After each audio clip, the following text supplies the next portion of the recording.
you have said that since September you are staying in India. Indeed, yes. What are your plans for India? The plan is very simple, to try and do whatever I can to develop the bank's business and the business of our customers, both companies that are on the balance sheet of the bank, that is companies belonging to Gazprom Bank Group, plus all the customers that we have the pleasure of serving. And what is the situation? What is the situation of market in Russia? Currently, unfortunately, the market, I would say, is not in the best of conditions. But from what I'm seeing, I mean, both the statistics and the messages we are getting from the regulators and the government, the situation has flattened out.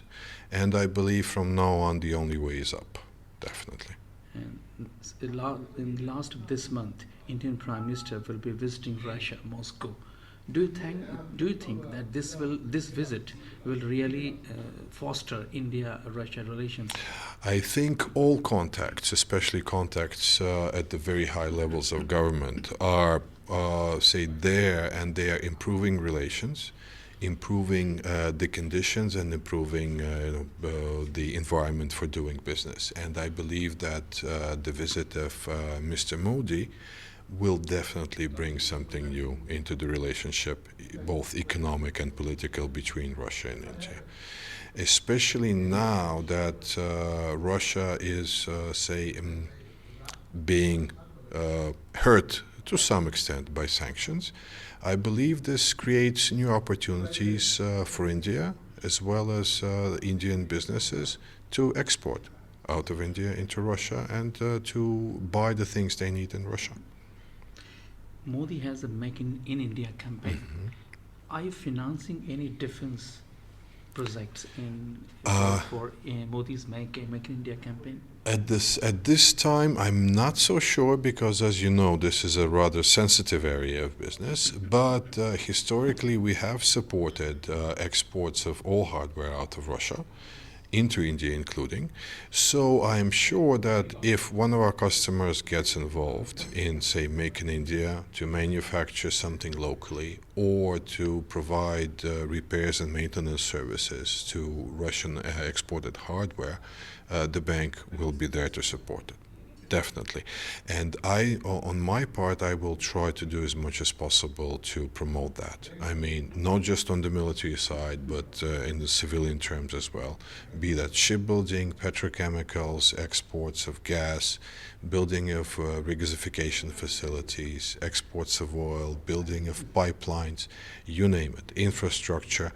We are here to try and promote any business that could be and that would be to the value both and to the benefit of Russia and India.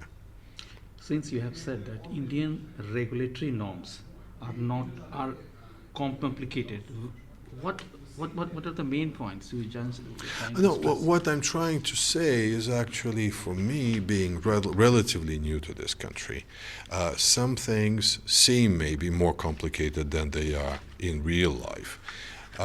Plus, whenever I get, say, a new question or a new issue from the head office, I need to do a lot of homework before I can come up with the answers. So I would say that the Indian environment is more complicated because most probably it's based on a longer history of, say, financial services, because obviously the Indian legal system is probably based on British law, which is considered to be one of the most advanced and one that is being used to a great extent globally between different countries. So probably this makes it a little bit more complicated than the Russian system, which is just developing and trying to, copy the good things that we can see in other countries, including India. So I would say that this complication, it by no means does not justify that, somebody cannot do business in this country. No, it means that you have to do a little bit more of your homework before actually doing something. But then once you're clear all the way.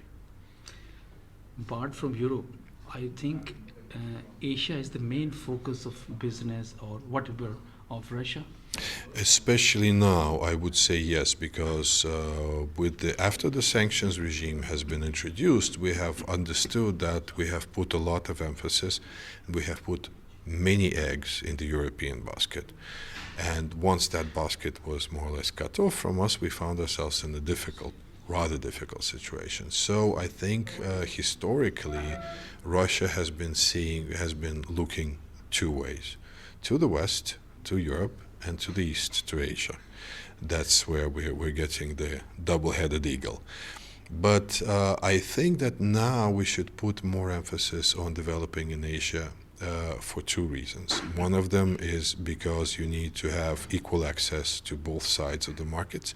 Plus, everybody realizes that growth will be coming from Asia, especially from India, because I believe as of now, India is the fastest growing economy in the G20. And I'm sure it will play a more important role globally coming forward. So I think this is where we should be concentrating our efforts now to develop our business. Asia and India, I would put number one in the continent. Thanks. Thank you very much. Thanks.